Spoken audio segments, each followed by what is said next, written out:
सत्य, प्रश्न आणि सर्वसामान्य जनतेचा आवाज म्हणजे लोकशाही माझा SP न्यूज इंडिया आणि मी संभाजी पगार।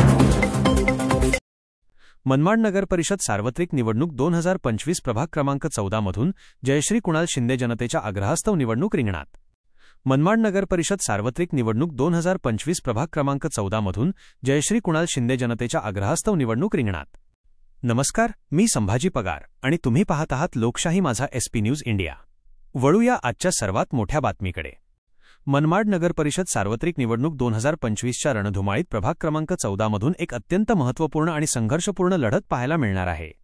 गेल्या अनेक वर्षांपासून निस्वार्थ समाजसेवा करणाऱ्या आणि अन्यायाविरुद्ध सातत्याने आवाज उठवणाऱ्या समाजसेविका जयश्री कुणाल शिंदे यांनी जनतेच्या प्रचंड आग्रहामुळे निवडणुकीच्या रिंगणात उतरण्याचा निर्णय घेतला आहे। जनतेसाठी रस्त्यावर उतरून लढणारा एक युवा नेतृत्व म्हणून जयश्रीताई शिंदे यांची ओळख आहे। प्रभाग क्रमांक 14 मध्ये एका बलाढ्य शक्तीविरुद्ध ही लढाई आहे, पण अन्यायाविरुद्ध आवाज उठवण्यासाठी आणि सर्वसामान्य नागरिकांच्या मदतीसाठी त्या ठामपणे उभ्या राहिल्या आहेत। जयश्रीताई शिंदे यांनी आपल्या भूमिकेत म्हटले आहे की केवळ खुर्ची मिळवण्यासाठी नाही, तर नागरिकांच्या मूलभूत समस्या सोडवण्यासाठी आणि प्रभाग 14 मध्ये होणाऱ्या प्रत्येक अन्यायाला वाचा फोडण्यासाठी मी हा निर्णय घेतला आहे।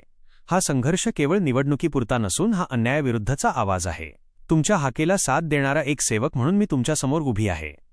प्रभाग क्रमांक 14 मधील नागरिकांमध्ये उत्साहाचे वातावरण असून अनेकांनी जयश्रीताईंच्या उमेदवारीचे स्वागत केले आहे। त्यांच्या मते जयश्रीताईंमध्ये नागरिकांच्या समस्यांची जाण आणि त्या सोडवण्याची तळमळ आहे। निवडणुकीचे चित्र स्पष्ट।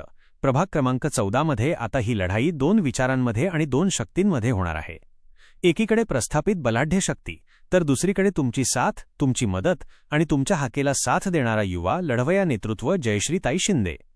मनमाड नगर परिषद निवडणुकीत प्रभाग 14च्या या महत्त्वपूर्ण लढतीकडे संपूर्ण शहराचे लक्ष लागून राहिले आहे।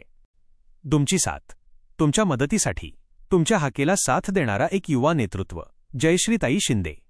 अशाच ताज्या बातम्या जाणून घेण्यासाठी बघत रहा लोकशाही माझा SP न्यूज इंडिया।